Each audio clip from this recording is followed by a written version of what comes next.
Good evening. We're continuing our series, Psychology of the Mind and the Soul Relationship.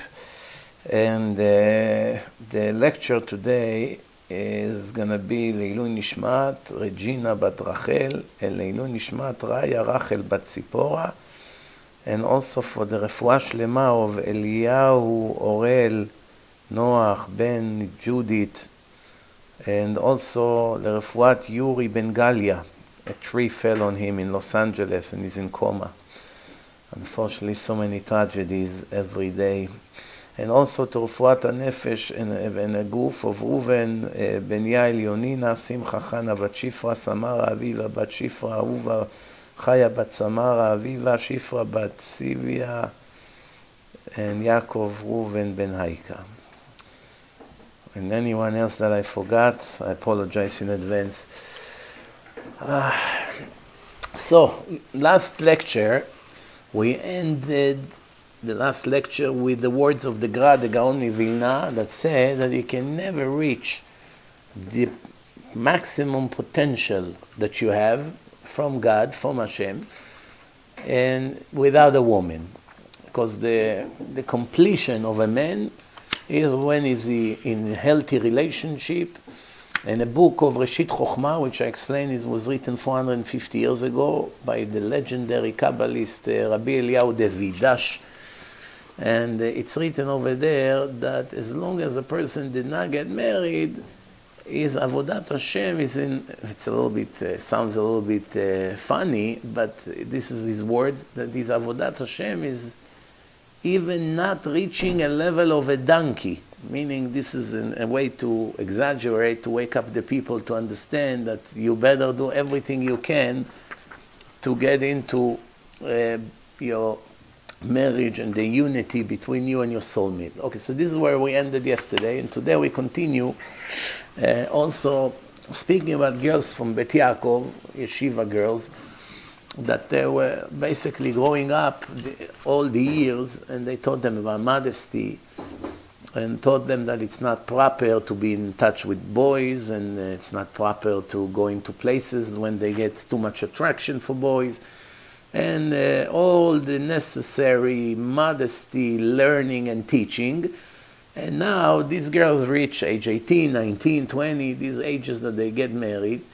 And you have to prepare them now that everything we warned you from the boys, and you actually develop a mechanism to protect yourself from going into those places. Now you have to actually turn everything 180 degrees and avoid the rejection that you develop, whether it was natural rejection or artificial rejection, meaning that you actually wanted to develop this as a defense mechanism. Now we have to turn the head psychologically to prepare them for the time of dating until they be ready to get married to the right guy.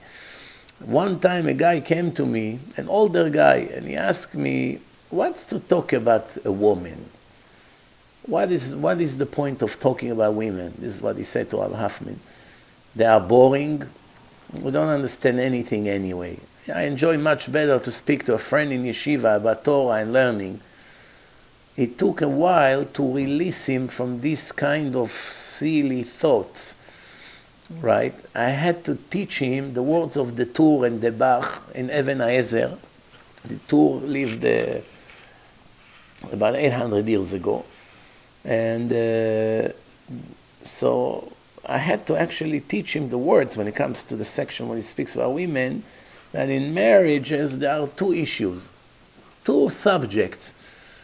We have the actual mitzvah of getting married and having children. You should have children. This is an obligation on a man. As I always explain, women don't have this obligation. By itself, a woman doesn't have this mitzvah, this obligation to get married and have children. If she does, it will be very nice, because how else the man can do it? So she will become a partner to the mitzvah when she gets married. But by herself, she doesn't have an obligation to say, you know what, I must get married, I must have children. It's a different kind of obligation than what the man has. The man must do everything he can to get married. He can't say, I'll get married when I'll be 40. What's the rush? Right now I want to learn, I want to make money. That's not allowed. He must do everything he can. The fastest possible way to get married, that he should have at least one boy and one girl. Once he does that, he fulfills this commandment, which is actually the first commandment in the Torah. Actually, this commandment was given to Abraham before the Torah was given, hundreds of years before. Later, of course, it's included in the Torah, but this was already prior to the Torah. It's very interesting. Okay, so we also have the second subject, which is not good for the human being to be alone. It's not good. If a person is alone for a few years, no, not the end of the world. Once it's becoming 10, 20, 30, 40 years being alone, it's not good for the human being mentally.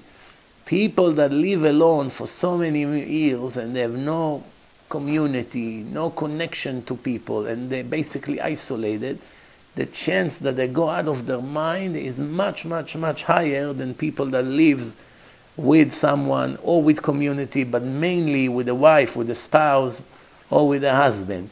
So HaKadosh Baruch Hu created the woman for the man to be a companion, to be a partner. Not just for relationship, meaning sexual relationship or any kinds of a family-related issues. It's also to have a friend, to have someone to talk to someone to support him, someone to basically let him release his stress out of his chest. Sometimes a person needs just someone to talk to. The knowledge that he comes home and he has someone to talk to about his problems, it's already a big relief. It took me a long time to release this guy and bring him to a situation that he understands that his mother was not stupid and his grandmother was not stupid, even though he has a negative opinion about women. And Adrabah, on the contrary, he should actually marry a smart woman like his mother and like his grandmother. The hidden power that is in the subconscious of a human being is as I explained yesterday, that sometimes on the same person there are two opposite powers working. One power is attraction and one power is rejection. As you actually have attraction, at the same time you have psychological rejection. And it's no contradiction, meaning how can it be that two opposite powers working at the same individual? Don't be so surprised. It's normal, which it can happen. I gave an example yesterday in the last lecture, that a person that his father just passed away, was a very wealthy man. At the same time, he has to make two opposite blessings. One, Baruch Dayayin Haemet, that God took his father away, that he died. So we admit that whatever Hashem does is the right decision, and we don't challenge it. At the same time, he makes a blessing atov v'ametiv, meaning this is a blessing that you make when something great happened to you. Obviously, the fact that his father died, that wasn't the great part. The great part was that he became right now a very wealthy man. So how can he make two opposite blessings, one blessing for mourning and one blessing for happiness? No contradiction. It could be mixed feelings. Feelings of sadness and feeling of happiness at the same time. Attraction and rejection. Interest and lack of interest, which happens all the time in our life. The words of the Torah 800 years ago, let me read it and explain, translate it to English. This is the source right here. The Torah that I said, it's in Even HaEzer, in the laws of Even HaEzer. And this is what he writes. It says, Lo tov eyot Adam levado. It's written in Genesis, not good for Adam to be alone. E'eselo ezer kenegdo. I will create for him a companion, an assistant. Hashem is interested in benefiting the people, benefits people. And he knew that psychologically, mentally, it's not good for human being not to have a partner. That's why he made him the woman. And not only that, the world needs to have children, multiply the amount of people. If no people would be born, the people that are living right now, they all die, and that will be the end of the world. So what was the whole purpose of it? So to continue the world, people are dying, new people have to come to the world. So therefore he gave the power to a man and a woman only to bring souls into the world. That's the answer to all these fools who try to reinvent the world and create the world or modify the laws of nature and the divine laws and think that it can be that women will be with women and men will be with men. After 2 or 3 generations, no one will be left in the world. Nobody will be born, everyone will die, and that will be the end of the world. Obviously, that's not the purpose of the Creator. Therefore, any act of homosexuality is a very serious crime against the Creator and against His Torah, against His rules. That's why it has the highest punishment exist in the entire Torah, which is death penalty by stoning and a cut for the soul. There's no higher punishment than that from all the sins, not even to a murder. Murder doesn't get such a punishment, doesn't have a permanent cut for the soul. Person murder, he made repentance, that's it. Doesn't have death by stoning. His level of death is a lower and easier way of execution. Therefore, you see that something like this, it's a declaration of a war against the Creator. And obviously, Hashem said that a person cannot be in a perfect level without his companion, without his assistant. That's why he ordered him to detach from his parents and be attached to his new wife. And he must actually do everything he can to fulfill this obligation. The Bach, which is a commentary on the Torah, that was like 400 years later, he says that why a book of law is giving us this whole story about man, a woman, what Hashem was interested. A book of law, right? What you have to do, what you don't have to do. That's usually how it is. Allowed, not allowed, you should do, you should not do, that's it. Over here is giving us like a speech, a lecture. Hashem is kind and he wanted to benefit the people and he knew that it's not good for a man to be alone and made him a woman. What are you telling me this whole story now? In a book of law, anywhere you go, nobody gives you the background behind the decision. So he's wondering why all of a sudden they had to write this whole Megillah, this whole spiel here.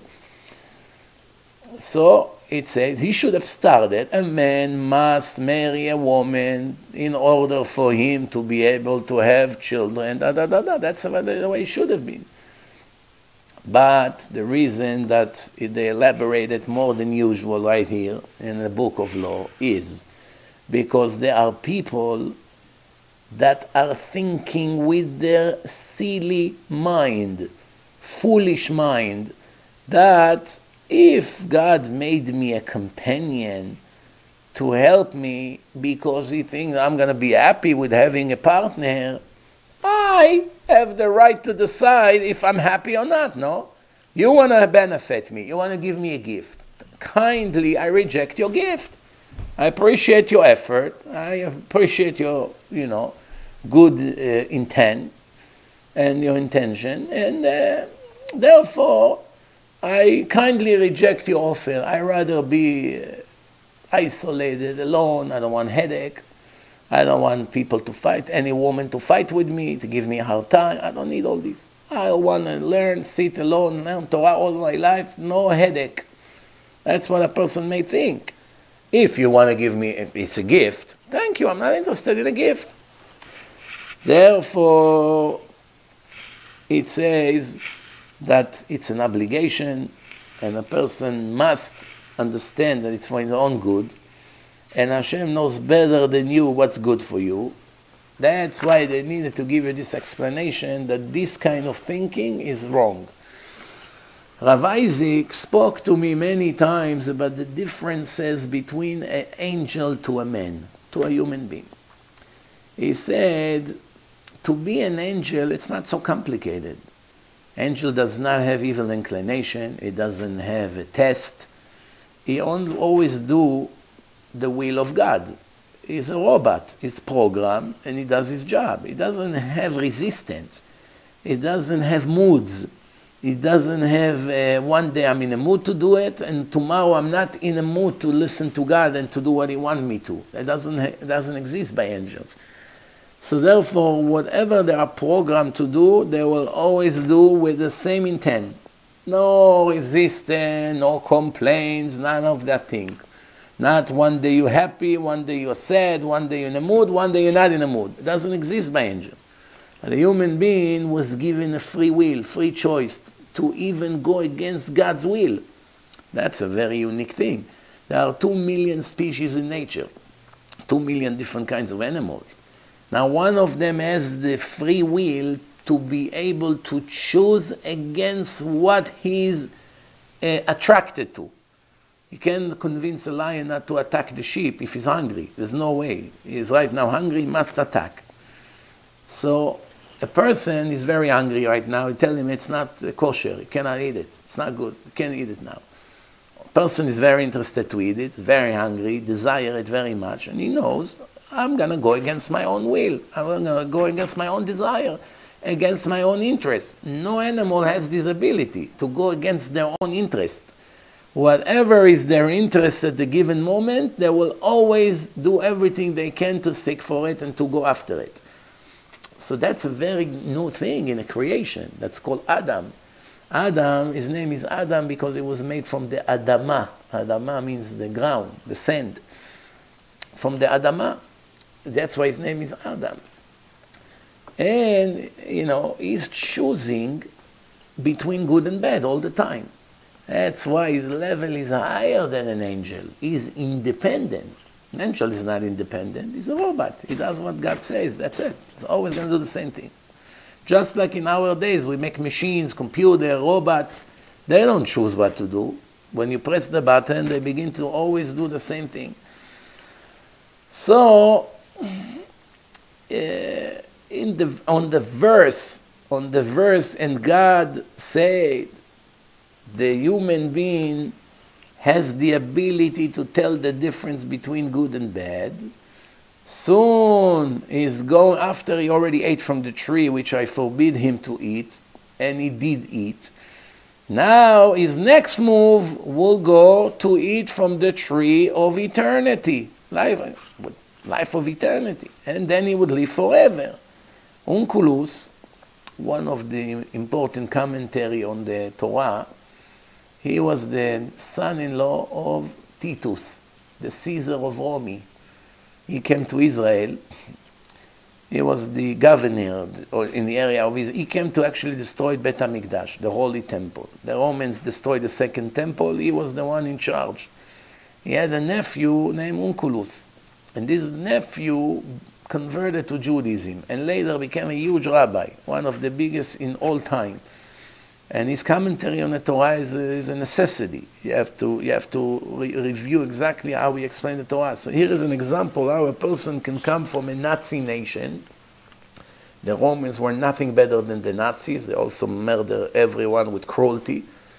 So you can come from a nation like this and you decide you want to convert to the nation of God and become a Jew. As it's very interesting. Someone told me, I always wanted to be a Jew. Isn't it crazy? That's the comment.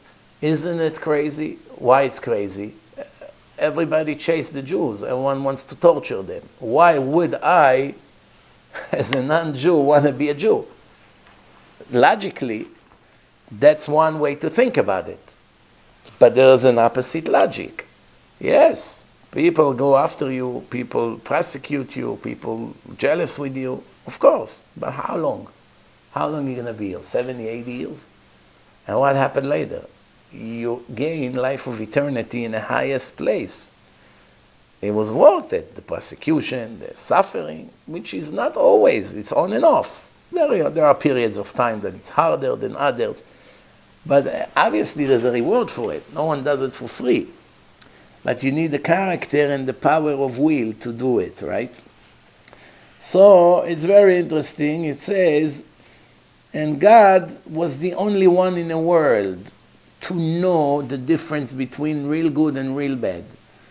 until he made the human being and gave him the same divine power to be able to have conscience, to understand what's right, what's wrong, what you should do, what you should not do, who to have mercy on, and all that, which the animals obviously don't have. So it's very interesting. We continue. The Rambam in chapter 8 in his book Shmona Prakim, the Rambam writes, it's a general rule to believe, in Hashem, in God, as he wanted that a person will be in the highest level, with a white chest, with fingers, with the ability to walk and to move on his own, and to choose what actions to do. Nobody forces him to move left or right, or what to do, or what to say, and where to go, or how to do. There's no power that prevents him from what he is choosing to do. As it's written clearly in the Torah, and the human being is also divine. To know is like one of us, who God and the angels are the one that can tell the difference between good and bad. Now human being is joining the game. And what is it? It says to know the difference between good and bad. And also, it's written that God was one in the world, there was no one like him, right? And he made the person with the same ability, that he choose what does he want to do, and he can actually go against God's instruction after the tree of life. He said to him, don't eat from this tree, the tree of knowledge, but he did eat. And then he also told him, don't touch the tree of life. And he was able to go and do what God told him not to do. And why God would not prevent him from doing it? I don't get it. Freeze him. I told you not to do it. You're on the way to do something I told you not to do. I'll pause you, freeze you, give you 1 or 2 smacks. You will realize not to mess with me, and you'll never dare to touch it again. That's what you do with little babies when they're about to get electrocuted, when they try to touch the electric outlet with some metal, no? You first talk to them, they don't get the point, they are babies. They smile to you. What are you smiling? You're about to die. So what happened? You give them 1 smack on the hand, and they cry for 5 minutes. They get the shock of their life. It's the first smack they got on their head. But this is a love patch. Why it's a love patch? Because this is a patch that will save his life. And that's the purpose of it. No one is trying to torture him. No one is trying to abuse this baby. That's a patch of love. That means I care about you. I cannot watch you 24/7. So you're going and you're pushing things into the walls, which is a curiosity of the babies. You can get electrocuted. So what do? We scream, no, give him a little patch. The shock is big, and next time he's going to think a million times before he's going to do it. By the way, some babies will try a second time, but they check. They want to see if the parent is not there. Then they'll try again. Okay, it can work both ways. But the idea is that God could have prevented it by acting against it. But because he made a rule in a creation that he does not interfere with a person's choices, therefore you see that a human being has a freedom, complete freedom to do whatever he likes. And it's very interesting.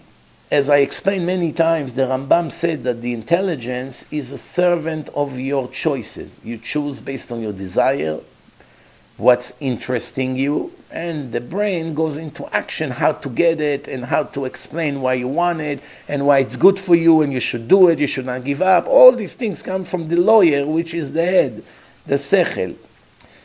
And also it helps you how to overcome the problems on the way to fulfill your desire. You're going to know who to speak to and who's going to help you and who's going to open the door for you. And this is what's written in Proverbs 10, verse 12. Al kol psha'im techaseh ahava. The power of love is so big that it can overcome the negative, all the crimes, all the things that you cannot right now pay attention to because you're in love. As long as you're in love, you can see these things. And even if you see, you always find excuses why it's no big deal. Why it's no big deal. But when the love dies, every little thing that few years ago was not a big deal become a huge deal. And when people come and say, hey, you didn't see that this guy is like this? We told you that 5 years ago. 5 years ago, I couldn't see it. I was blinded and bribed by the love.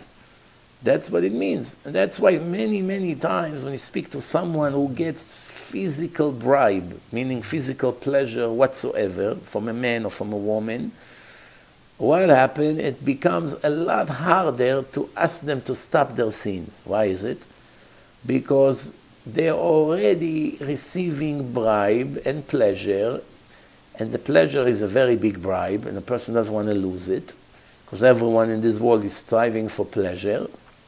As a result of that, the Torah told us that when a person is constantly receiving a pleasure from someone, he won't be able to see the truth about that someone, which is very interesting. Not that he will see that this person is bad and corrupted and will close his eye and ignore it and pretend it doesn't exist. That's not what the Torah say. The Torah say he won't be able to see it. If they'll connect you to a lie detector and they ask you, don't you see that this guy is a thief? I don't see it. Don't you see he's violent? No. Don't you see he's a crook? No, I don't see it. You're making it up, you're jealous, you don't want me to go with him, and all kinds of things. Why? Because right now they are blinded. As soon as the bribe will go away, meaning the pleasure will be reduced or disappeared completely, the eyes of the people will begin to see what they couldn't see before. It's unbelievable. This is how it goes. We learn that it's very deep, that there are powers that works in our subconscious we're not aware of. And there is another case of a guy, 20 years old, that is stuttering. He came to Rav Shlomo. We have people that stutter even today. He comes to Rav Shlomo and he spoke to him about his childhood. And after investigating whatever he could, he found out that when he was 5 years old, his father was very, very strict with him. And how to behave in a synagogue. Maybe he was talking, maybe he was making noise. So he realized that every time that he comes to the letters Aleph and Bet, how do you write father in Hebrew? Abba, Av. Aleph, Bet, Aleph. So there's two letters that you use from the alphabet, Aleph and Bet. Every time he comes to these two letters, he's beginning to stutter. Why? Because he has a scar in his subconscious from his father. Every time those letters are coming, his brain goes to defense and he begins to stutter. He started to talk to him with conversation into his conscious and subconscious, and he stopped completely to stutter. Very interesting. I found some people that stutter, when they speak, when you let them sing a song, they don't stutter. It's very interesting. I don't remember, maybe I'm wrong, but I never saw myself anyone that stuttered, that when he sings a song that he knows the words, then in the middle of the song he gets stuck in a word when the music keeps going and he's stuck on a word for like 4 or 5 seconds and he cannot say it. I never saw it. And I know people that stutter, that some of them are singers, and good singers. When they sing, there's no problem. You will not know. Only when they have a conversation, the stuttering kicks in. What do we see? It's not a mechanical failure here. It's a mental thing. It's something that has to do with the subconscious, and there's a reason why a person behaves in a certain way. So once you fix the root of the problem in the subconscious, in the soul of that person, then eventually it can happen in a day that he will stop stuttering. I'll give you an example. When a family have the first child, first boy, everybody hug him and kiss him and pick him up and play with him. The entire attention is to him. Grandparents, coming, visitor, neighbors, so cute, so cute. Okay. 2 years of unbelievable heaven. And The heaven is turning into hell once the second baby is born. 2 years later, he's 2 years old, all the attention is on him. Guess what? A competition came to the world. The mother gave birth to another boy.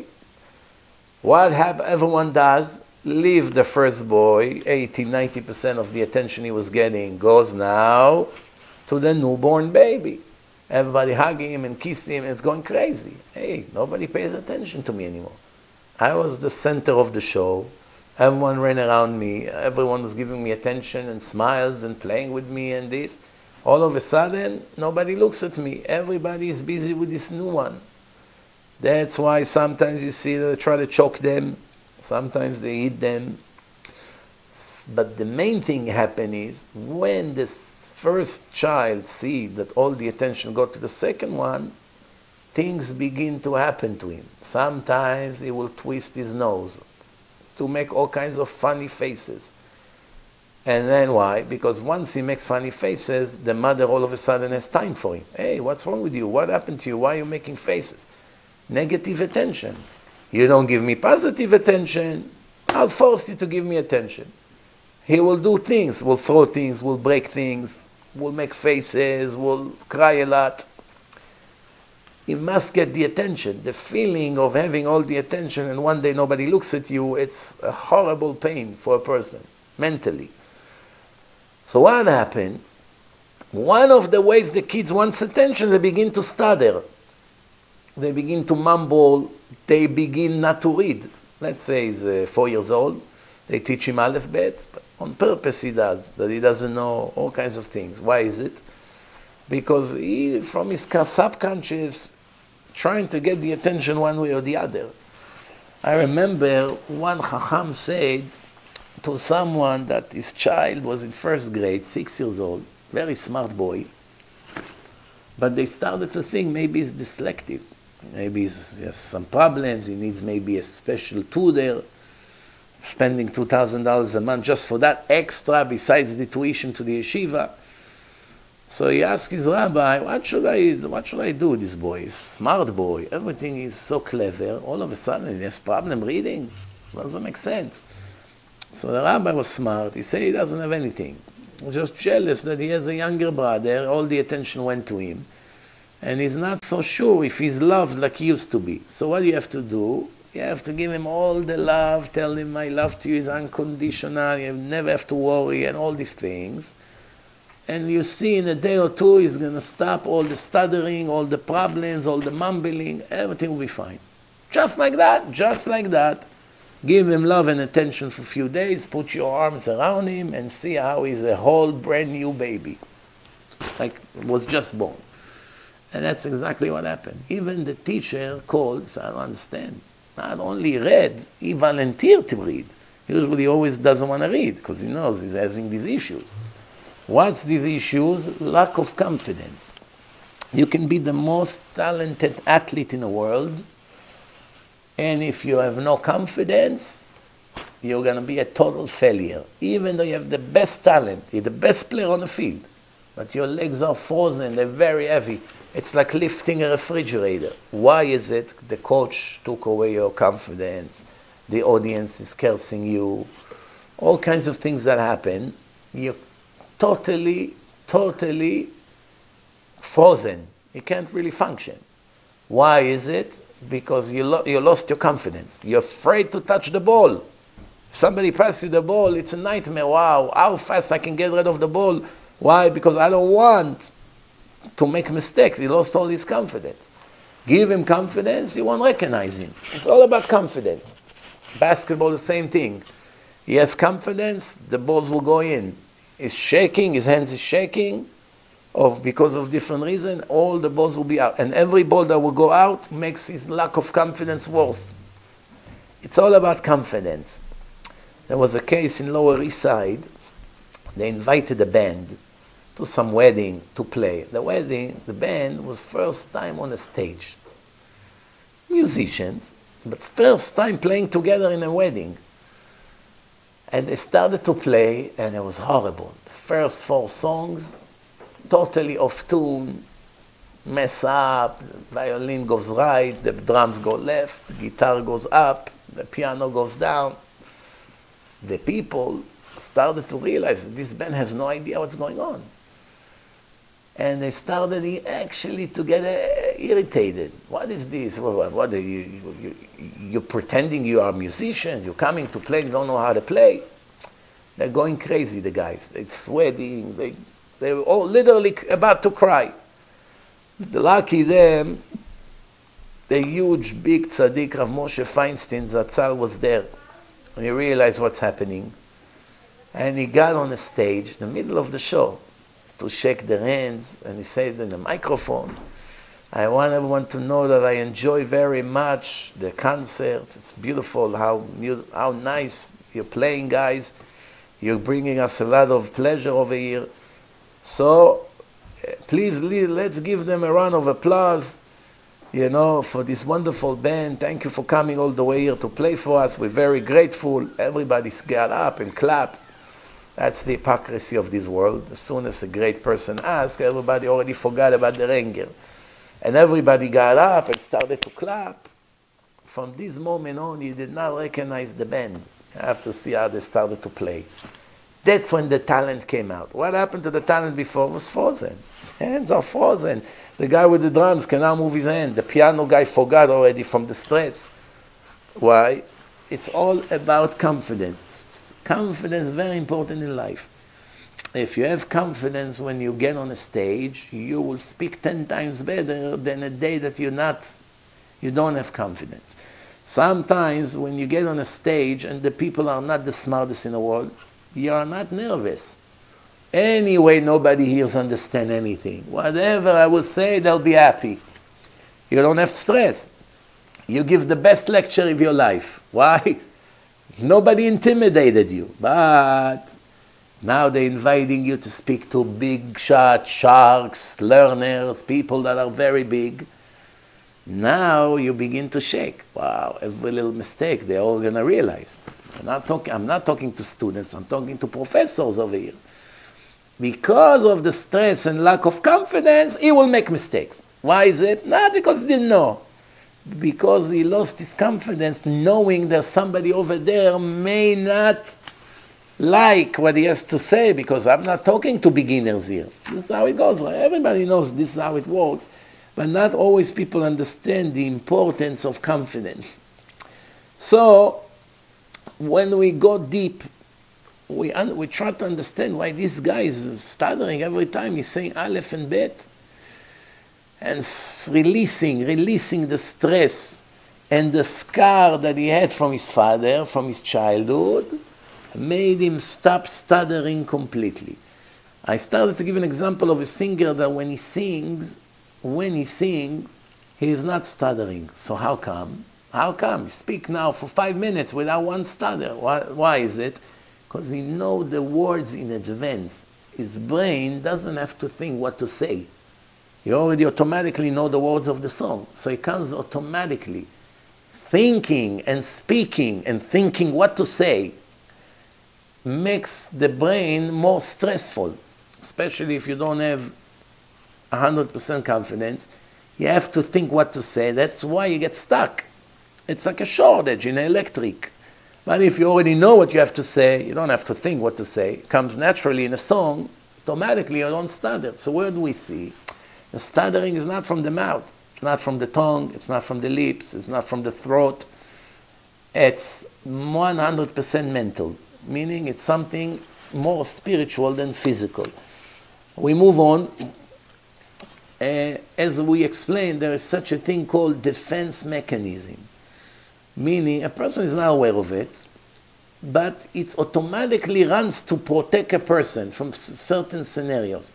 Person can get released from that automatic defense slowly, and then he will be able to get engaged and to get married, and all the things that used to block him in relationship with girls and dating, slowly will be released. It's Rav Shlomo explained that sometimes you have a patient that comes to speak to you about his problems, and you speak about his subconscious, and you have to supply him with a logical explanation, because the main power of and the influence on the mental state of a human being is not just intelligence, is actually emotional. You show him you love him, you show him you care about him, you show him that you share with him his problem, what bothers him bother you, what makes him happy makes you happy. You don't speak to him from brain to brain, from intelligence to intelligence. It's not going to work. You speak to him from heart to heart. That's what the Torah said. Dvarim hayotzim min halev nichnasim el halev. Things that comes out of the heart penetrates the heart. Things that comes out of the brain not always would penetrate the brain or penetrate the heart. But if it comes from the heart, it will make a big impact on the other person. In Radin, where the Chafetz Chaim used to live, they made a rule that the Jews have to pay 80% taxes. There was some kind of a war. They increased the taxes. You didn't pay to go to open the business. What's the point? 80% of what you make goes to the government. It's not worth it to even open the business. The Jews were devastated. What are we going to do now? From 20, 30% tax, it went up to 80%. Who knows how long the war is going to be? So they decided who is the most worthy person to go and speak to the Caesar, convince him to change his decree. Chafetz Chaim. They sent the Chafetz Chaim. The Chafetz Chaim did not speak Polish, so he only spoke Yiddish. And the Goyim don't speak Yiddish. They had to bring an interpreter to translate the word of the chief rabbi of the Jews to the commander, to the Caesar. So when the Chafetz Chaim came, he was a very short man, and the interpreter was listening to him speaking in Yiddish, and the governor was sitting and listening, but he doesn't understand. The Chafetz Chaim started to speak with his holy face, and tears were coming off his face about the situation of the Jewish community, and he was emotional and crying. He was such a tzaddik that automatically tears started to come out. And the Caesar said to the interpreter, you can tell him I'll cancel the tax, and I'll bring it down to what he was. You can go back, tell the Jews, nothing to worry about. The interpreter said to the king there, say, excuse me, I did not translate one word. How do you know what he said? But you agree right away to cancel the tax. How did you know? You speak Yiddish? He said, no. Things that comes out of the heart does not need interpretation. That's what the Goy told him. Once I see how he is and the tears and the body's shaking, I'm not a fool. I can read body language. I know why he came. Tell him it's fine. Go. If the rabbi bothered to come all the way, well, cancel it. It was a nice Goy. It's not always end like that. But that case, it worked. Why it worked? Things that came out of a pure, holy heart went into the heart of this general, king, whatever he was, and fixed the problem. So emotions work very much. That's why many times when a woman comes to her husband and asks him for something and he refuses to do it, it's against his decision, it's against his budget, he totally hates to do such thing, it bothers him to do such thing, he's not interested, whatever the case is. If he's stubborn and he refuses to do it, what happens when she begins to cry? Now she begins to cry, and she's emotional, she's on the couch, she cannot function, all day crying. What happened? He said, okay, don't worry, I already did it. What made him do it? Once the mode was switched from logic and convincing, was changed into heart to heart, usually it works much better. It's very interesting. Emotions work very well. I'll give you one example. When you come to very wealthy Jews and say to them, we need money to be able to make a lot of Jews become religious, to teach them the truth, to send them videos, to pay for all these social media networks, to promote the videos to all kinds of lost Jews, to send them CDs, to send them books, USBs. to run all the websites and the apps and to build and to do. It's a lot of money. You need money. Most people don't get the importance of saving souls, even though it's the biggest and the highest thing in the history of this world. Nothing comes even near it. Nothing comes even near it a little bit. It's a whole league by itself of saving souls and making people become more religious. When you come to a very rich man, if he's convinced that you're okay and you're legit, he's going to give you a small check, $1,000. What happens if a person come and start to cry? Oh, my son needs a kidney, my daughter needs a surgery, she's deaf, and I have my son in a wheelchair. We try to, immediately he's going to write $50,000. With all due respect to the sick people or to the poor people and to any other cause, or to buy Sefer Torah to a shul who already have 50 Sifrei Torah, that doesn't come near saving souls. It's not even come to 1% of it. All these, the above, charity doesn't come to 1% of doing Kiruv, supporting Kiruv and saving souls.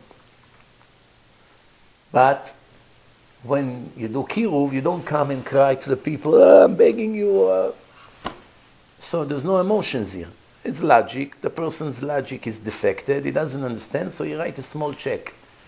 When someone comes and cries, we don't have this, we poor, we cannot pay for the electric, they're going to take away our house, all kinds of things. Immediately the emotion explodes and he gives a huge amount.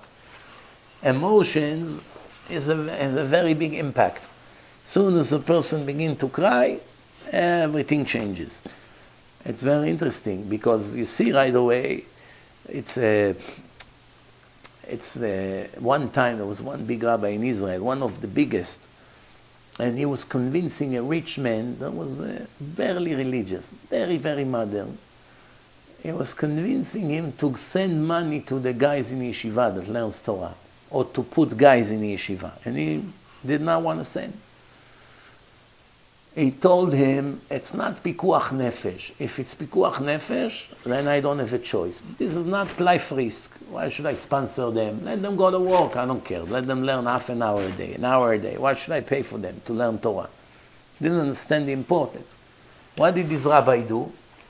When they already were starving, there was no money for food, nothing, and the yeshiva is doing very bad. He called him on Shabbat. This is a rich man, the Goyar picks up the phone, yes. I need to speak to your boss. Who is this? The chief rabbi. Rabbi, on Shabbat you call? Yeah, tell him it's a matter of life and death. The rich man came, picked up the phone. Yes, Rabbi, what happened? Got very nervous. He say, I called you to raise money for these boys who sit and learn Torah. Why? They're already starving, there's no food. Help us out. But why do you call on Shabbat? Because I want you to understand that it's pikuach nefesh. It's a life risk. If we're not going to learn Torah, we're all dead. But we're not going to be dead just for 30, 40 years. We're dead for eternity. That's what got him to understand, and he sent them the money. You understand? He could have done it a long time ago. But one, you needed to shock him, to show him that it's more critical than a life risk. That's what the Gemara says, Gadol Talmud Torah yoter me'atzalat nefashot. Learning Torah, teaching Torah is greater than saving physical life.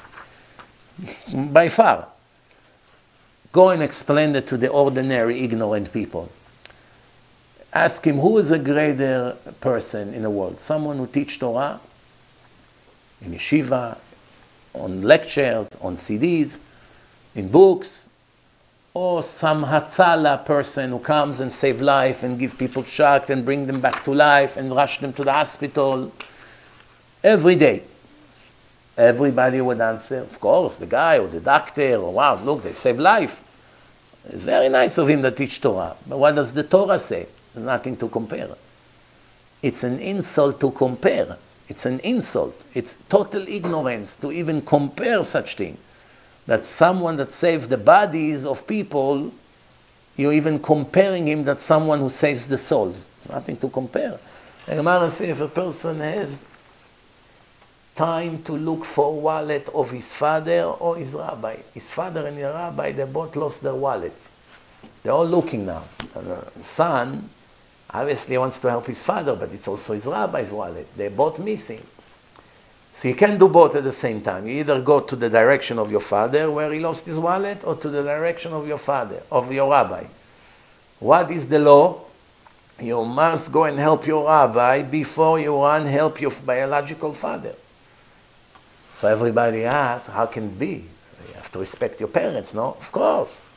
But you have to respect Hashem and the Torah more than you respect your parents. That's the rule. Same God who say respect your parents, say as long as it's always going to be under the respect you have to me and to my Torah. And if your parents tell you to go against the Torah, you're not allowed to listen to them. So it's very interesting. So the Gemara gives the reason for it. The Gemara say your father brought you into this world. How long are you going to be? 80 years? That's it. And your rabbi is bringing you into the next world, which is eternity. So what do you even compare? Who do you owe more gratitude? The one who just brought you to this world, or the one who actually will bring you to life of eternity? And how is he going to do it? By teaching you Torah, manners, behaving, laws, ethics, and etc. So this is the answer. But if your father is also a rabbi, meaning he's also your father and he's also your rabbi, teaching you Torah, that's already obviously comes first because he has 2 against 1. But if he's an ordinary ignorant, good father, did everything for his child, and your rabbi that teaches you Torah, the Torah comes before your biological parents.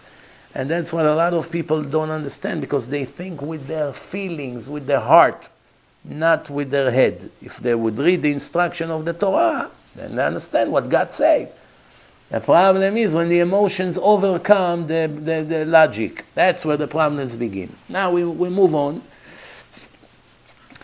We have a question, why the rabbi is explaining that the rejection that people may have when it comes to dating, it comes from some kind of nut that he has in his subconscious, black. How? Maybe it's from heaven that his time did not come yet to get married. Doesn't matter, it's 22, 23, 25, 30. Maybe it's not the time for him to get married. But everyone gets married at the same time? Absolutely not. Some people get married 18, some people 30, some people 40, some people 60 even. What is the reason? Only God knows. Sometimes it's a person's fault because of his behaving, because of his rejecting people that were good for him. Sometimes it's God's decision. You did 100% everything perfect. Nothing, no blame against you. I send you to this world to be single until a certain age. That's it. Nothing you can do about it. But we don't know. That's why we have to make the efforts that we have to make. So the question is, why are you so convinced that it's because of issues in the subconscious? The answer, it's true. Not everything is because of a block, a mental nut that a person has in his subconscious. Sometimes it's a decree from heaven. It could be from previous life, it could be from different reasons. We will never know when it comes to heaven decision. God made the rules of this world that people will not know any decisions of heaven and why and when and why Hashem did it this way and that way. It will always remain a mystery. Nobody understands his decision. Nobody. We are obligated to guess, to investigate, and to check ourselves carefully every time we get punished, or we lose something, or we get hurt, or we get sick, or people around us dying, like now in a corona situation, 2.5 months already. We must evaluate the situation and check ourselves carefully. The Gemara say, "Yefashfesh b'ma'asav." Check carefully. There's a plague. Check what's going on. Check yourself. Pray extra, learn extra, beg extra, cry extra. Why? Because there's a judgment situation right now. So we won't know when it comes to God's decision. That's what he wanted. Why did he want it? Why the shidduch did not happen? Why I cannot find? We don't understand. That's why, what's the point? We will never know what's his decision when it comes to who you're going to get married and when and if. It's not something we know. We don't get an email. Send an email and you get an exact detailed answer. However, logic and brain we do have. And we go by what we see and what we understand in human logic. Torah was given to people based on human logic. That's why the Gemara gives excuses and explanation to every commandment. Why God did it this way, why this one is good, why this one is not good. Okay. We are obligated always to judge and to make decisions based on common sense. The introduction to Ktsot HaChoshen, legendary rabbi, this Chibur Ktsot HaChoshen, he elaborates about the base, foundation, that the Torah was given to human logic. If you come to rule a decision when it comes to money, when it comes to delegation in a court, in a Jewish court, based on common sense and your intelligence, you learn Torah, you know the divine logic because you learn it for many years, and you have your own logic. If you are ruling based on common sense, even though the ruling contradict other ruling of different rabbis, it can happen, two judges, two different decisions. Not always a unanimous decision. You are permitted to go all the way with your common sense if you know Torah. If you don't know Torah, what common sense you have? You can have common sense of a dog sometimes. Some people behave worse than dogs. It's nothing to hide here. It's reality. They behave like animals. In public, no shame, dirty, cursing, doing horrible things, eating like animals in the streets, not embarrassed from anything, doing crazy things. Where does it come from? Some people are in a lower level than an animal, unfortunately, when they never learn. What do you expect? Person is only getting more and more superb by learning and being connected to the Creator. If he doesn't have it, don't be surprised if he turns into the biggest monster on earth ever. So, this is really the logic of the Torah. There's a big rabbi, 50, 60, 70, 80 years he learns from morning to night. Hundreds of books, reading, comparing, checking, investigating. His logic became already partially divine. See things the way the Torah, he thinks in a spiritual way. He understands what's really important, what's not important, what ordinary people don't understand. That's why his common sense is divine. That's why it's a ruling. It binds the people. That's the ruling of the court. Why? Based on Torah common sense. Rabbi Israel Misalant, 150 years ago in his legendary book, Or Israel, this is what he said. If you come to the judgment based on a ruling that is based on common sense, Zo Amita Shel Torah, that's the truth of the Torah. In the end of this article, over there in Rabbi Israel Misalant expand his answer, and he said there are two scenarios, two ways that Hashem runs the world. One is based on his knowledge, perfect, complete knowledge. That's above, way above the human brain and the human logic and the human understanding. As it's written, your thoughts and my thoughts are not the same level. You can compare your understanding to my understandings. That's why if you don't understand, the problem is you, not me. Okay, that's to make a long story short. We cannot calculate based on those decisions because we have no idea why the decision we make, because we don't see even 1% of the picture. And there is another way which is based on our brains and what we know.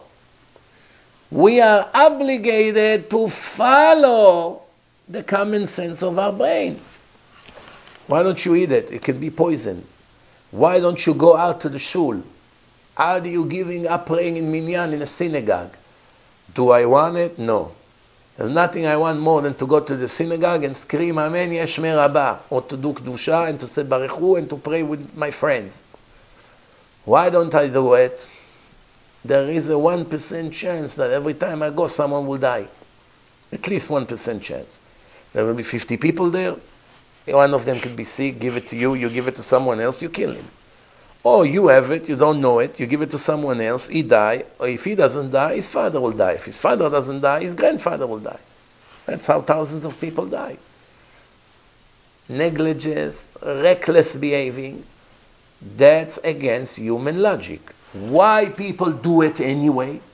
Important rabbis even did it. Hiddenly, they made minyanim. Why? The heart overcame the brain. They could not live with the suffering of praying alone at home. Because they never did in life. All their life they knew, wow, when you pray together, 10 people and up, the prayers go express. And there's a lot of great praises about people who prayed in synagogue than rather to pray alone at home. But now it's an emergency situation, life risk for so many people. The brain cannot overcome the heart. Something that you do for 40 years every day, all of a sudden I never missed a day. There's one person that they say never miss one prayer in minyan. How can it be? It's hard to believe. But he's so careful about it. Never to miss a day in minyan. For that you have to be lucky never to be hospitalized, never to be in a coma, never to be in jail, never to be arrested. It could be a lot of different things. But one time, he came to daven, he was in a wedding. After the wedding, he came to pray in a hotel in a Western Wall. It was very late. He couldn't find minyan, it was snowing. Now in Jerusalem, every once in a blue moon, it snows. It's not New York every other week, it can snow in the winter. Over there, it's a big mess. When it's snowing, it's very difficult until they plow the snow. So there was only 6 or 7 people, 6, 7 with him. There were 3 people missing and nobody comes. It's snowing. Who's going to come all the way up to the kotel?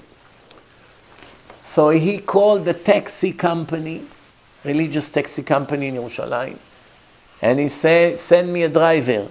And then he called again, send me a driver. Then he called again, 3 drivers, taxi driver. The taxi driver arrived. He said to each one of them, put the timer of your taxi. Starting from now, I will pay you for your time. I need you for minyan. Don't worry. By the end, when we pray, tell me how much it was. Let the timer run. Same thing he said to the second driver and the third driver. What do you care? For you, it's like you're driving. You're making money. Took them inside. They pray Arvit, which takes about 15 minutes. They came out. Said, okay, check how much I owe each one of you. Not one of the 3 wanted money. They were so impressed that this person would go in such a way not to miss one day without praying together with the 10, that they say, I can't take money from someone like you. I allow it to be my mitzvah. Not one of them wanted to take money. Baruch Hashem. Imagine a guy like this now 2 months sitting at home not praying in shul, missing every day 3 times minyanim. You know what a difficult decision it is? The brain knows the truth. The heart kills you. Kills you. You're going crazy. That's why some people cannot overcome the desire to go and pray in shul. That's a good desire. But this is what Judaism is all about. The war between the brain and the heart never stops for a second. Never. Since you're a child, your parents tell you don't drink Coke. It's terrible, it's poison. The heart wants the Coke. The brain understands that it's poison. The kids are not dumb. Don't they know? Kids gaining weight. They already gained 20 pounds. You tell them, look how you look. Your clothes are all small on you. What's going to be? What you want to... He knows. But when the ice cream comes, it's the first one to attack it. A minute after his father just gave him a speech. Why? A war between knowledge and desires. That's what it's all about. One person will be weak when it comes to food. One person will be weak when it comes to women. One person will be weak when it comes to business and being honest in a business. Everybody with his weaknesses. Women, usually it's the modesty issue, how to get dressed, how to behave. So, everyone with their weaknesses. Let's move on. So when a person has this, you have to understand there's two ways that God runs the world. One is above our understanding, and one is complying with the human logic. Human logic, we understand we must operate based on our logic. But things that are above our understanding, there's nothing we can do about it. So the obstacle that prevents us from connecting into the new reality of dating, right? A person has two options in front of him. One is to blame himself. Second, to blame other people.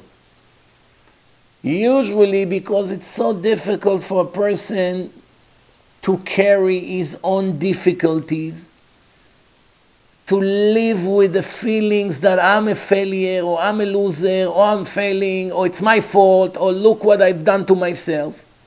It's very difficult for a person to live with the truth and confess and take responsibility. Usually most people will roll the blame to someone else. It's my teacher, it's that, it's my Rebbe, it's my neighbor did it, it's her, it's my wife's fault, it's my husband's fault, it's my son, it's all him. Okay, everybody will find who to blame. First day of the creation, it's already started.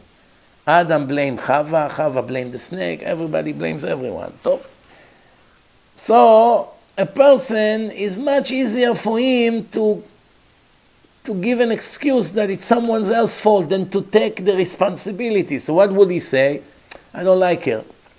It's her. She doesn't look like I like. She is overweight, or she's too skinny, or she's too tall, or she's too short. Okay.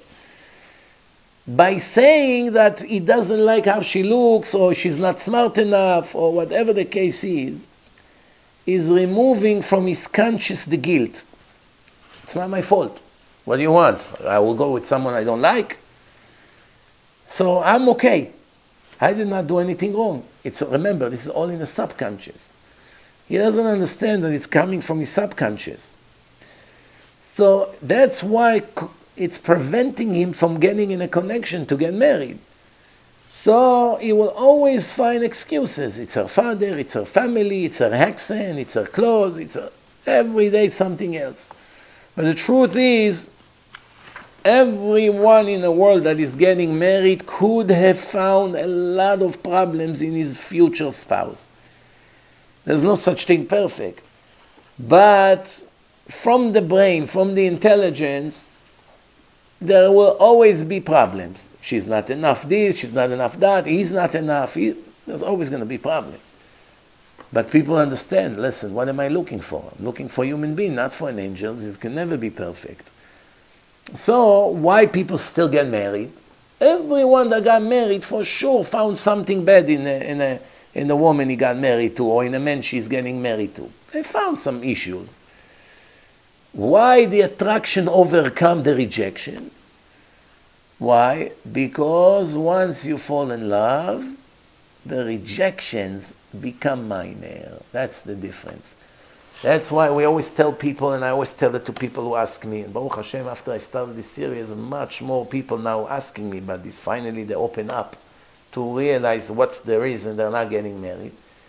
So I always tell people, before you're talking to me about her skills and about her religion level and spirituality and how righteous she is and all this, or the same thing about the guy, first question, there is attraction?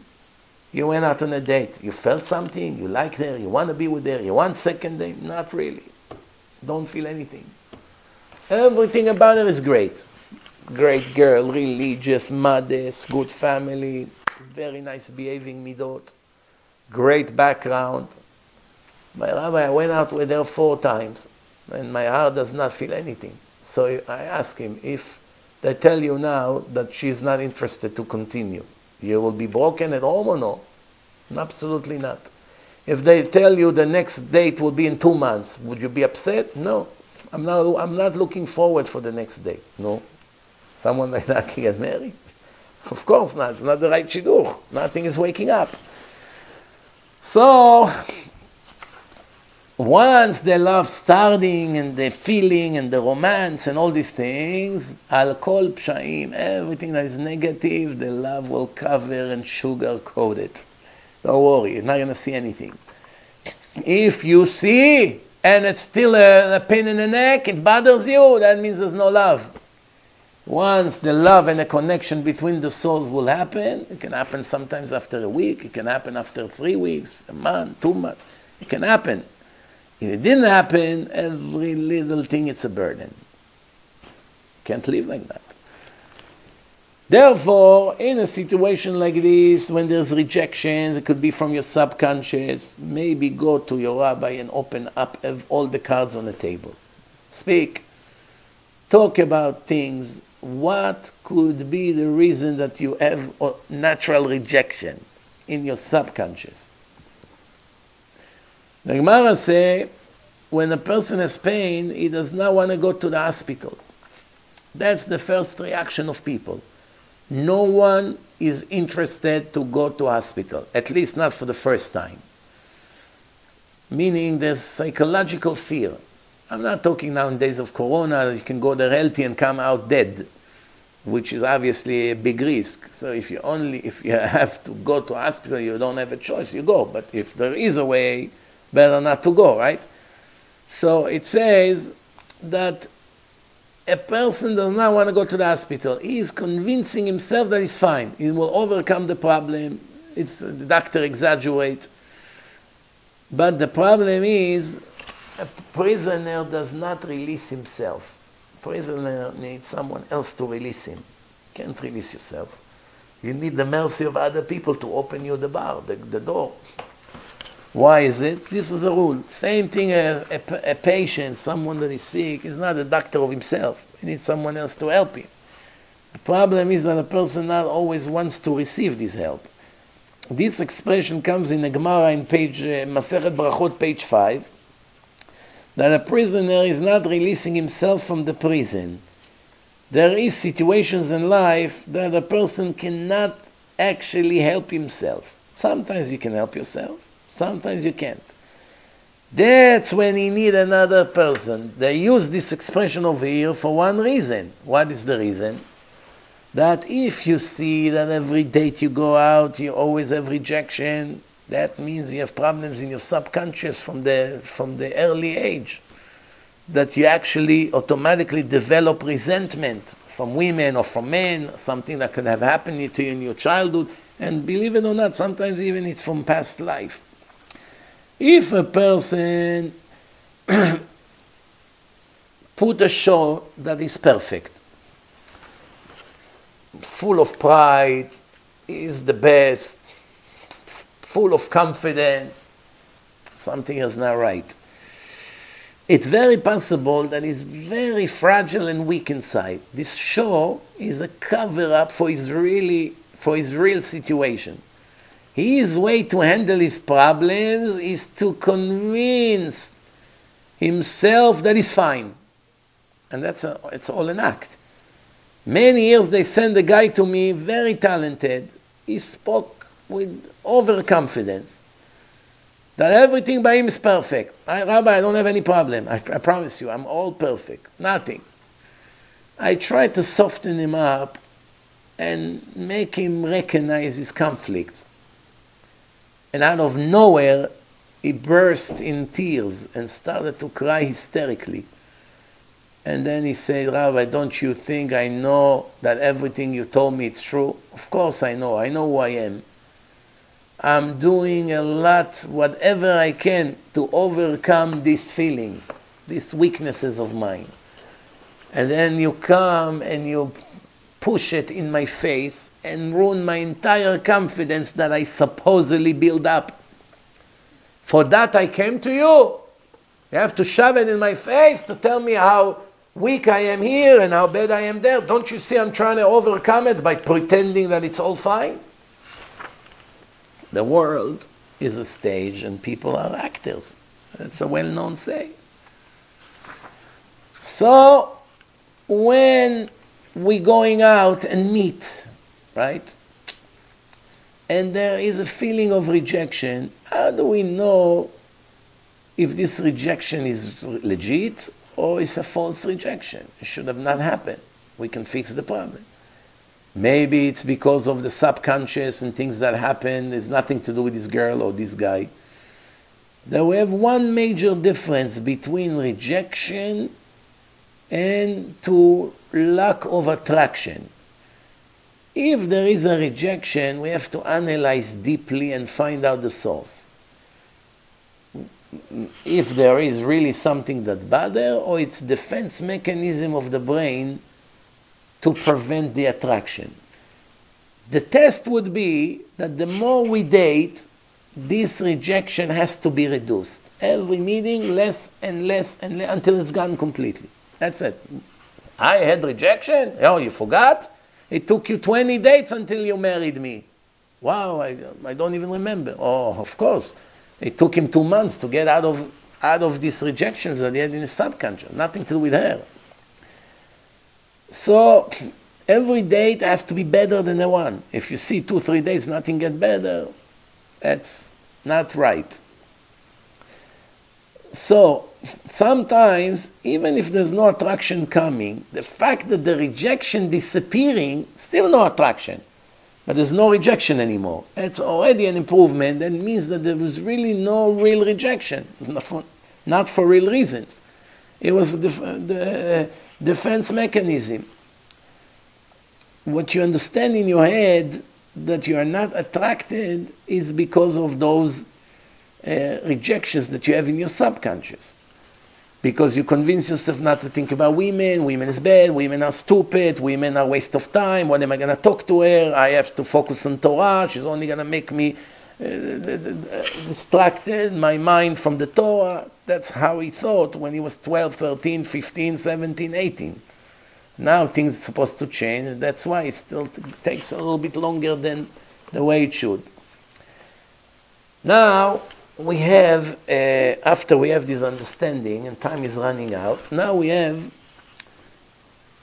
another subject here of actually receiving the right decision, making the right decision. There's a question. I wanted to ask about the difficulty I have in actually making decisions. Many times it's hard for me to make decisions. I feel that I can never make a final decision in many different fields. Important decision, like which yeshiva to choose. I can't choose. I check this, I check that. I can't choose. I can't make a decision. Even not such important decision. Who I'm going to learn with. Or what shoes I should buy. Go to a store, 50 different pairs of shoes. I can't make a decision. It doesn't buy anything. What happened? I couldn't choose. There were too many. It's very difficult for me to make a final decision. The answer. This is a very wide range subject. You can speak about it endlessly. Generally, there are few foundations and rules. Once a person knows it, it will help him in life to make a decision. Rule number 1. The more talented a person is, smarter and talented and brilliant, the more doubts he have about things. It's a sign of wisdom. It's very difficult. It's good or bad. Should I do it? Should I not do it? Should I give or should I not give? Should I touch? Should I not touch? Okay. Rule number 2. The difficulty of making a decision, it's a mental decision and not brain decision. It's not coming from the brain, it comes from the heart. The heart is full of doubts. We will get to it in a moment. We're talking an emotional feeling, impact. Rule number 3. The more you force yourself to make exercise and put yourself in a no-choice situation, force yourself to make a decision. You must make a decision. There's no way to run away from the decision. You must make it. The more you push yourself to the corner that you must make a decision, the more it will be very difficult in the beginning to make a decision. But once you begin to make a decision, next time a little bit less difficult, next time a little bit there, after 10, 20, 30 times, it will be easier and easier to see two possibilities and go with one. The more talented a person is, the more doubts he has, because he sees more details. He has wider understanding. His brain is sharper. He sees more options. There are many scenarios that can develop. This is what's written, Vayosif dat Yosif Machov. It's written in King Solomon. The more brilliant you are, the more pain you have.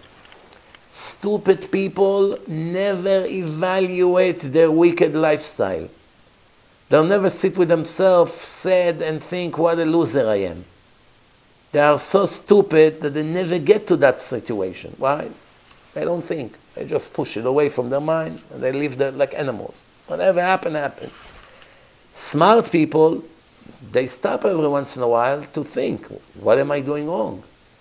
This doesn't work for me. This one, what is the message here? Why God is so furious at me? Why everything I touch becomes sand? I used to touch it and become gold, now it all becomes sand.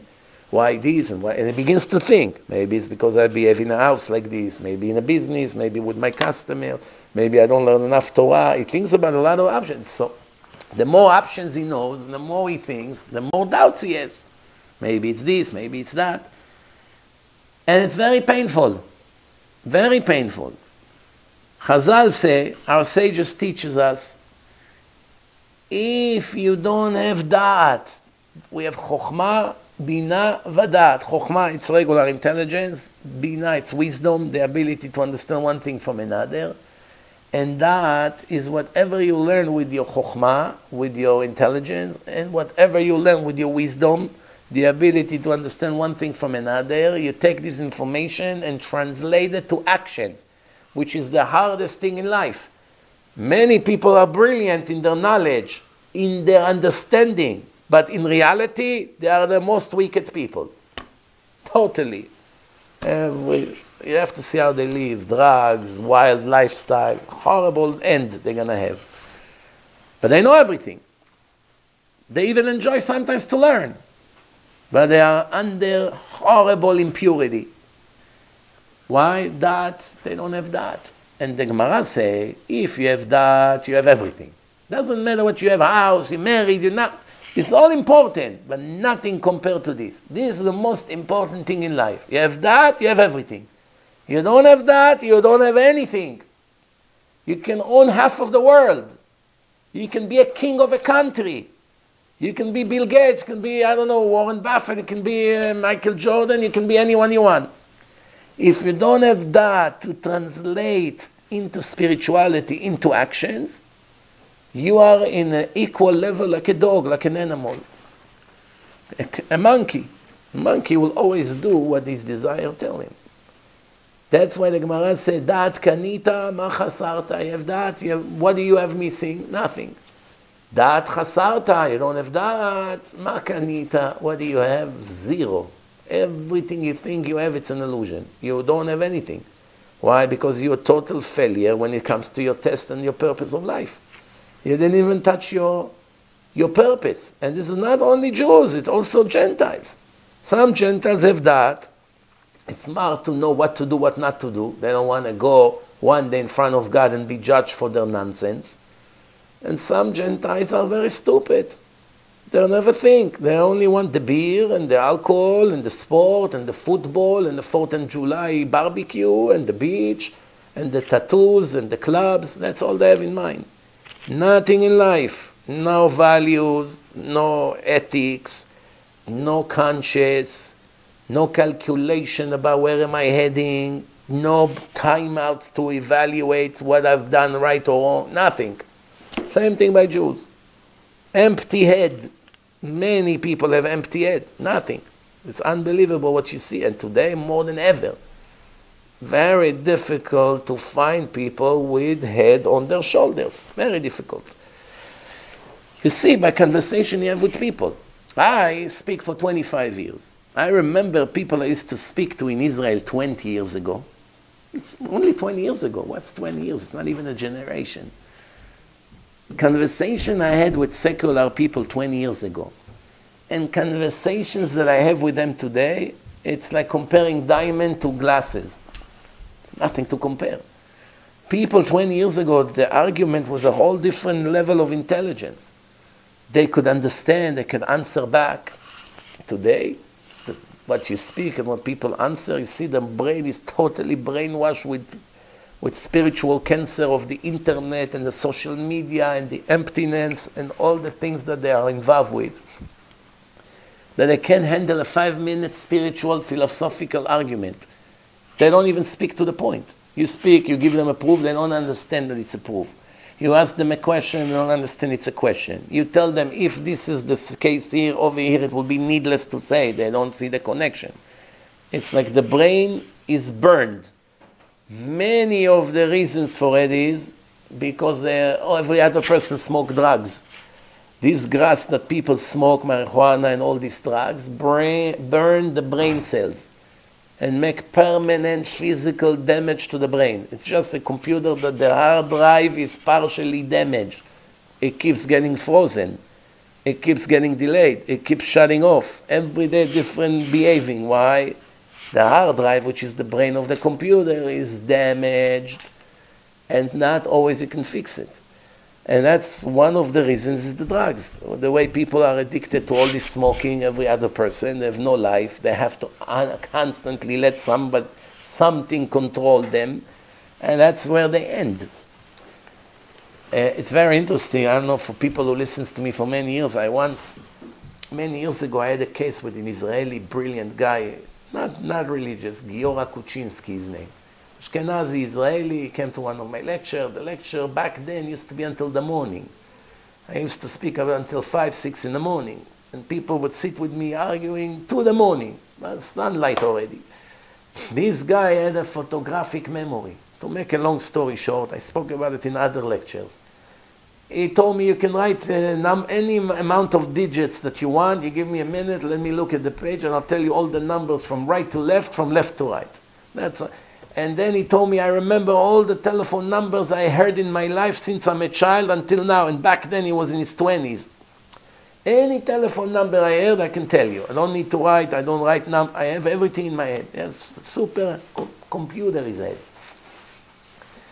So I spoke about him over the years about 5 or 6 times in my lecture. Yesterday, I get a message from someone. There is a guy who answered my text after 5 years on Facebook. Usually in America, it takes forever until people reply. But 5 years, he broke all records. Now I still have no idea what is he talking about. Why is this guy telling me now that this guy responded to him after 5 years? This guy finally saw my question that I asked him if he is the one from Rabbi Mizrachi's story. He searched for him in Facebook by the name. And the guy finally replied. Who was it? Giora Kuczynski. 10 minutes later, I get on my WhatsApp a message from him. Rabbi, I just heard you mentioning me in your lectures. 20 years I didn't speak to him. 20 years. Yesterday he showed up after 20 years. So he told me, I'm married, I have 2 children. What is he? I'm not surprised. Some kind of genius in a hedge fund, investment. He comes a lot, fly a lot. His head is something in the stock market. With a brain like this, no, he got a gift from Hashem. So we made plan that he comes to New York in September, we'll meet. Maybe we'll have a part 2 of that famous night that we had. Anyway, so we move on. So a person that has a lot of doubts because his intelligence is very smart, is very sharp. He looks at from different points of view, analyze the situation from all directions. It's very difficult for him to make a decision. It's similar to a person who comes to a clothing store and see ties. He wants to buy a tie. When will it be easier that the store has 10 ties, that's it, or the store has 1,000 ties? 1,000 ties. Wow, make this one, that's nice. This one nice. Put this on the side. 2 minutes later, no, this one nicer. Put this back. I don't have to tell you the salesperson's there, what a nightmare he has. Why is a person cannot make this? He has 1,000 ties. Very difficult. If it was only 5, 10, a few of them are ugly. Between this and that, that's nicer. 2 minutes and it's over. So what do we see? The more variety you have, the more options exist, the more doubts you have. That perfectly makes sense. Someone that is sechel, his brain sharp, is powerful, he sees minor details that ordinary people don't see. He can see 10 steps into the future. It's a combination of age and life experience. The older you are, the more experience you have with people, dealing with scenarios. Obviously, you saw everything already. So you already know where it can go. The young person doesn't have life experience. Also, it depends how strong the brain is. Some brains are strong, some are not so strong. Smart person, when he's offered something, he already think in his head 10 different ways he can end. It can end like this, but it can end like that. And this can, if something like this happens, that's what will be. And if something like this happens, that's how it's going to end. What's better? Do I have more chance to make money? Do I have more chance to lose money? Is it going to end good? What are the odds? 10 ways. 9 of them end bad. 1 end good. It's not a good investment. Very bad. 9 of them end good. 1 may end bad. No, that could be something better. But ordinary person doesn't even see one way how it ends. That's it. It doesn't see. Doesn't know. Hey, Rabbi, can you tell me what to do? What, you don't see the difference? No. Why? Brain is weak. No experience. No Torah knowledge. So the decision become complicated. Someone that has more sechel, in one hand, the decision is harder because he has more things to consider that he sees and someone else doesn't see. But on the other hand, he has an advantage. What? When he finally makes a decision, most likely it will be the right decision. Sometimes even the things ended bad, something happened in the world. You cannot predict it. You're not a prophet. A lot of people made great decisions in businesses a year ago. Great decision. They got their great business, the right investment, everything was booming, but came the corona, wiped them out and put them in deficit of 100%. 100% deficit. That doesn't mean they did not make the right decision a year ago. How could they ever predict that something like this would happen to the world? The decision was the right decision. Right now, Hashem wanted to shake the world. There's nothing you can do about it. Some people, the decision was bad, so with or without Corona, it would go down, the business. Just a matter of time. It was never a right decision. Last night, I get a phone call at 1 a.m. Someone from LA. By them, it's 10 p.m. Rabbi, forgive me. I can't sleep. Half crying on the phone. What happened? I met a guy. I felt bad for him. Didn't even have a place to sleep. I brought him to sleep by my house. I took him to the synagogue. I gave him tefillin. I started to teach him religion, give him things to listen to. He begins to like it. He's by me for a while. I help him out. Then what? Then he says that he knows someone that sells masks for the corona. Masks. Great deal. I gave $200,000 to that person. And it was all a scam. And after that, I checked the person up and it's already showed on Google that he was already arrested one time by the FBI. He was in jail already. But some people are crooked, they're never going to change. I asked him, who gives money to a stranger without getting the merchandise first? No, they fooled me, it was a scam, they showed me a tracking number. Very bad decision. Persons did not think correctly.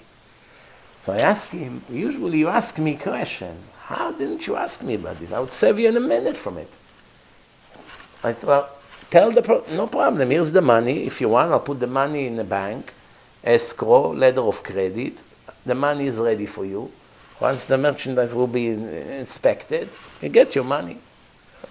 There's ways to protect you. But who gives the money up front? What should I do? It wiped me out.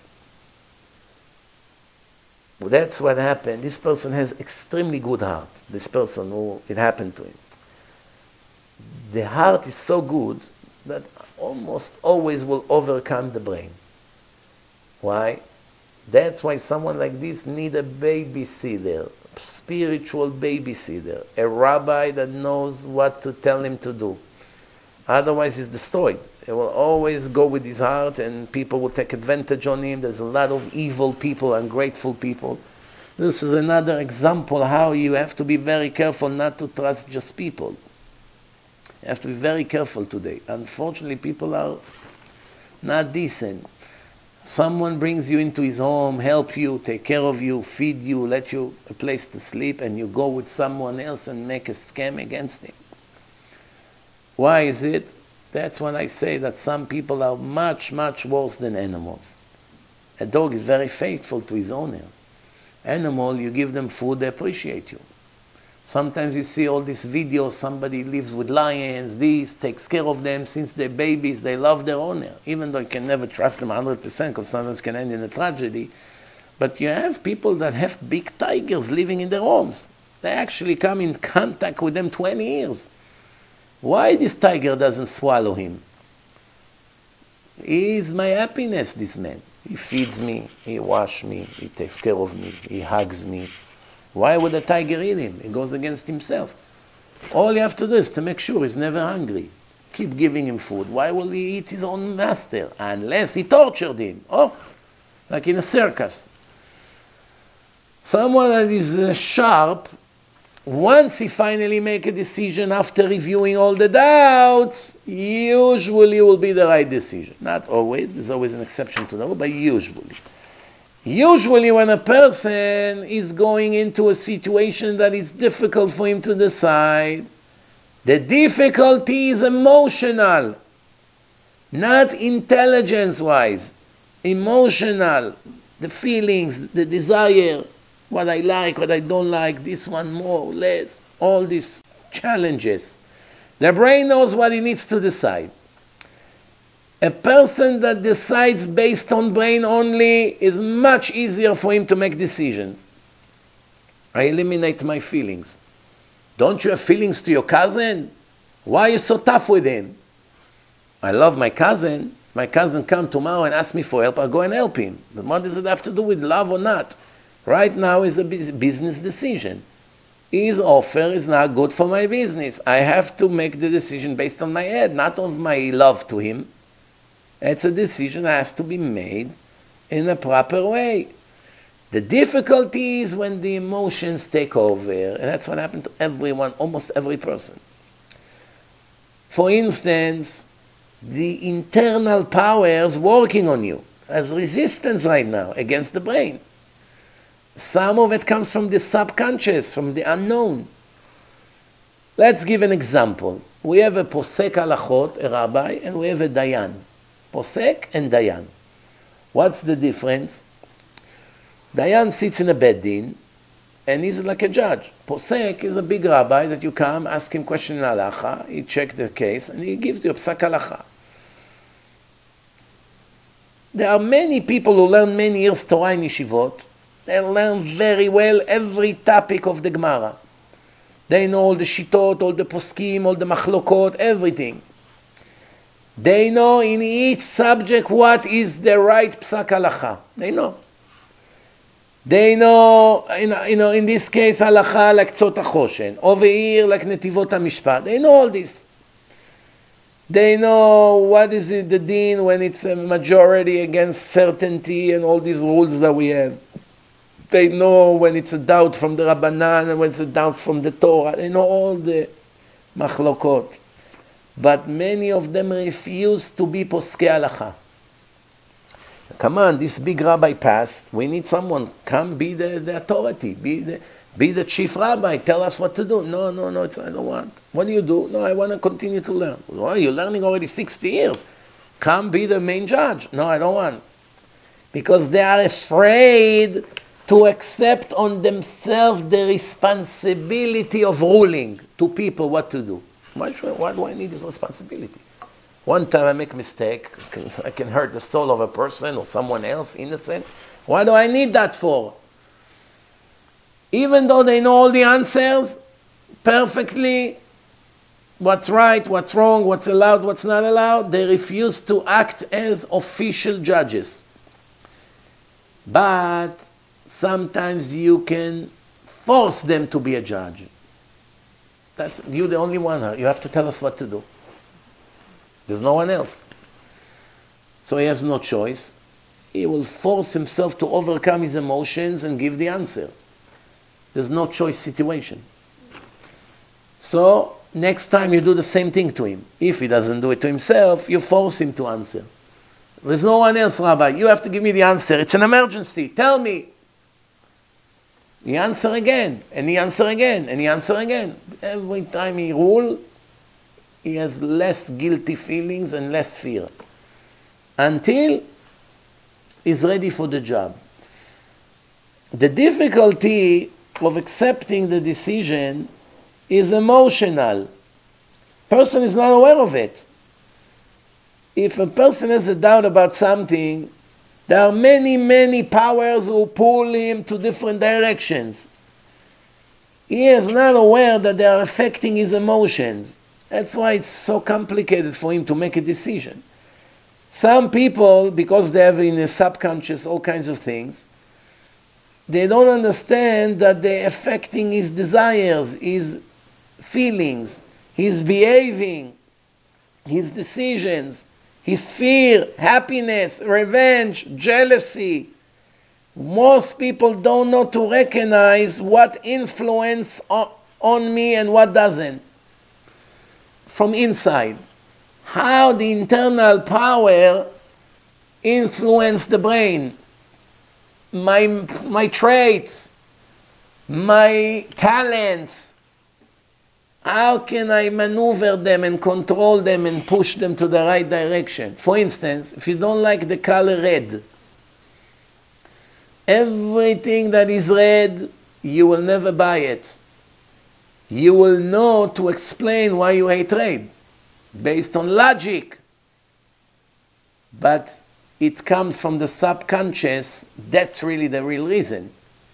But you are not aware of it. So if somebody come and ask you, why don't you want your wife ever to buy red things? Every time she buys something red, you're immediately against it.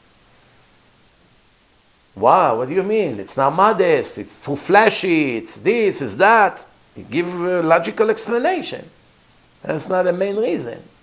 You hate red because when you were a child, you saw someone killing someone. You saw a movie with lots of blood. You had yourself, you got cut and you saw tons of blood and you got very scared. That could be the reason. You don't see it.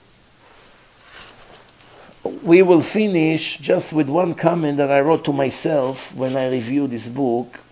People think that fixing the traits is recognizing the bad traits of the human being and right away go to how do I fix them. Like, I am a proud person, I brag all the time, I must fight against it.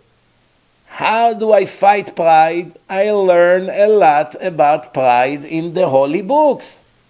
But not that many people understand that fixing the traits is a result, the bad traits that you have is a result of your past life. Why one kid born angry and one is not? One kid is generous and the other one is stingy. One kid is lazy and the other one is not. Who told these kids to be like that? They never went to school yet. So actually you are a carrier of negative traits from past life. So if you will investigate carefully your subconscious to learn the reasons in your subconscious of why you're behaving in a certain way. For instance, if a person feels insecure about something, he will always hate people that does not have his problem. For instance, skinny people, too skinny, they're very upset, they can't gain weight. I know people like this, they try but they can't. They are jealous with someone who is built nicely. Every time they see someone is a little bit chubby and built nice, they go crazy, they're jealous. Or the other way around.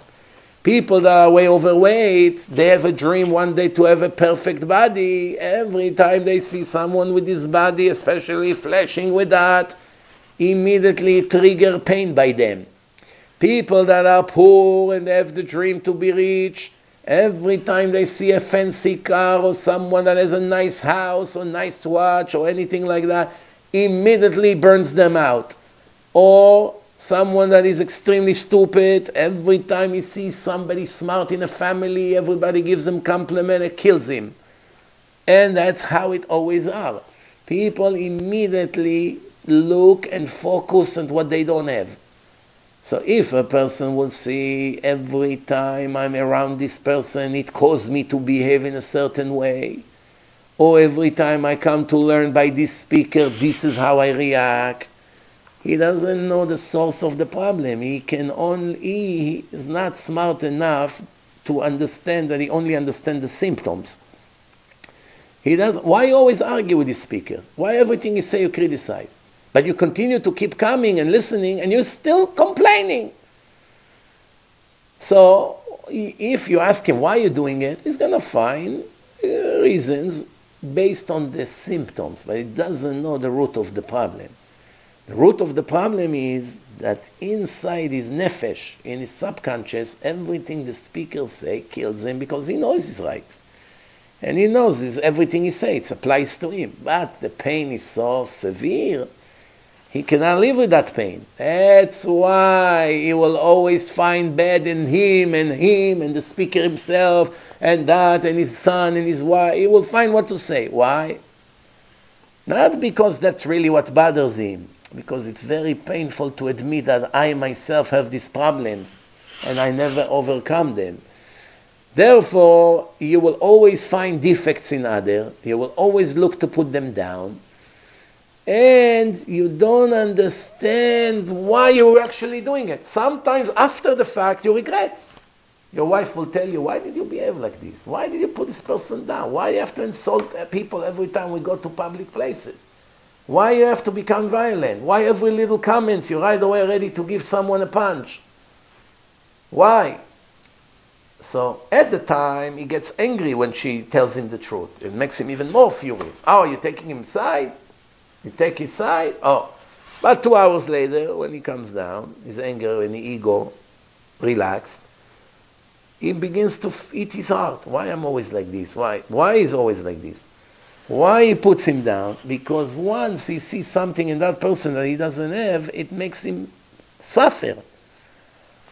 The suffering, not everybody behaves to the suffering the same way. That's when you have a challenge between the brain and the heart. Two opposite directions who fights with each other. He pulls to the right and the other one pulls to the left. They're fighting each other. It's a fist fight. Emotion against thinking, clear thinking. Conflict. That's why when you choose finally one side, you will never be fully satisfied with your decision, because the opposite power will continue to bother you. I should have not done it. Why did I give this guy tzedakah? Why? Because you think the entire time before you gave, your other power told you to keep it for yourself. You go on vacation. Why would you give up your vacation to give this poor family food for Shabbat? What do you care about them? Close your eyes, ignore them. An hour later you forget about them and you enjoy a free vacation. No, how can I do it? Hashem said not to ignore the poor. Let me give them. Okay, here is the money. An hour later you eat your heart again. Why did I give them? Why I'm so stupid? Why I have to have mercy on people? Where this regret come from? The opposite power, which is the heart, continue to bother you. I will finish with one story, and it happens right here, 22 years ago, when I was still teaching in yeshiva, learning and teaching in yeshiva. What happened is that there were two young guys in yeshiva from Staten Island, and they found out that I was supposed to give a lecture in Staten Island. And they asked me, can we get a ride with you to Staten Island to visit our families? And when you finish the lecture, we'll come back with you to Monsey, to the yeshiva. I said, yeah, why not? But let's go pray Arvit over here by the shul. We finish with Arvit, like this we don't have to worry, and then we can drive. They said, no problem. We went to the synagogue, full of Hasidim, Minyanim. Maybe there's 500 people at the place right now. When we came out, we have now at least an hour drive. The lecture is supposed to start at 8. It's already 7 when we came out of the shul. That means we're supposed to be on time if there's not going to be traffic. There's always a possibility there will be traffic. So maybe we're late. We don't know. Let's rush, I tell them. We get to my car, it's in the parking, I see an old man from Israel. Old man, Moroccan guy, maybe in his 70s, standing with a note. Thank you. Standing with a note, like this, in Hebrew. What's the note? Please give me a ride to this address, to my daughter's house. Doesn't speak English. He goes, his daughter wrote it for him, he stands like this, over there by the parking. Hasidim, everyone runs to his business. Who does he come? To me and the two guys. He shows me that. I started to speak to him in Hebrew. What's the story? I say, well, my daughter put me here in a shul, and I'm trying to get back home. Can you give me a ride? I look at the address. I don't know. This was before GPS. There was no GPS back then, 22 years ago. So you have to start asking, and take you half an hour to find the address. You don't know the streets. So I said to him, I would take you, but now we're in a rush. We have to go. No, please don't leave me here. I'm already waiting an hour, playing on my emotions. Now I know it's the Satan sent me this guy. No question here. Because if I'm going to waste now half an hour looking for his address, the people in the lecture will all leave. What time are you going to get there? 9? They would leave. So I say to him, I'm very sorry, I can't take you. Look, there's 500 people here. There's a lot of good people here. One of them will give you a ride. Relax. No, you speak Hebrew. I feel comfortable. No, you take me. I say to him, sir, I have to be somewhere. It's very important. I don't have time to look. No, it's only 5 minutes ride. Now the two guys are new in the yeshiva. They don't think with the head. They think with the heart. They say to me, let's take him. You're not going to leave the old man over here. I said, we're not in the middle of the desert here. There's 500 people, find a ride. Let's go. Finally, I pushed him away. We get in the car, we drive. The entire hour that we drive to Staten Island, the two guys, one seat next to me, one behind, they give me the silent treatment. They're so angry, you can see. They're so upset. Their heart kills them. It's like we left the old man in the middle of the desert to die. This is how they looked at it. When we got there, it was a little traffic. We got there 10, 15 minutes late. The woman who organized it over there, she said, wow, thank God you arrived. Already few people started to leave. I see a packed house with young guys and girls, all secular. We gave a 3 hours lecture over there. Very good. Then I picked them up again. We drove back to Monsey. They were more relaxed now on the way back. And I say to them, you see, if we would now go and look for the address of this man, another 10, 20 guys would leave the lecture for sure. 20 different souls would not see 3 hours proofs. Imagine the outcome. Don't you understand the Satan was pulling a trick on our feelings and emotions to make us do the wrong thing? The next day I go to pray there. Who do I see? Same guy. Every day his daughter throw him over there, knowing he doesn't know how to get back home. And by the evening she tells him, find a ride, and he goes like this, and he gets a ride. That's what happened. Many of us, it will be difficult for you. The Satan cannot come to you and say, go make a scene, go hit a person, go steal. Your values are better than that. But how is he going to make you live your good plan? By giving you a supplement, a different mitzvah, much, much smaller. If we would take the old man to his house, it's a mitzvah of chesed. Very nice, one chesed. That chesed would cost the souls of 20 people that night. The Satanism of what you think is a fool, is a genius. Let me give you a coin, a quarter, to prevent you from making $1 million. That would be a fantastic way, no? For every time you're about to make $1 million, I'll give you $1 instead, and fool you, and distract you, and that would be the end of it. So over here, Bezrat Hashem, we finish for today. Next week, the next lecture, which will be, I think, number 7, we will speaking about more about fear of taking responsibility, conscious and understanding to what's important to you, recognizing what are the main things in life, handling a no-choice situation, forcing yourself to accept decision, and after you make decision, how not to continue to dwell and torture yourself if you made the right decision or not after the fact, and the ability to surrender to the divine logic, even though your emotions are sometimes the opposite. That will be all Bezrat Hashem next week, next lecture.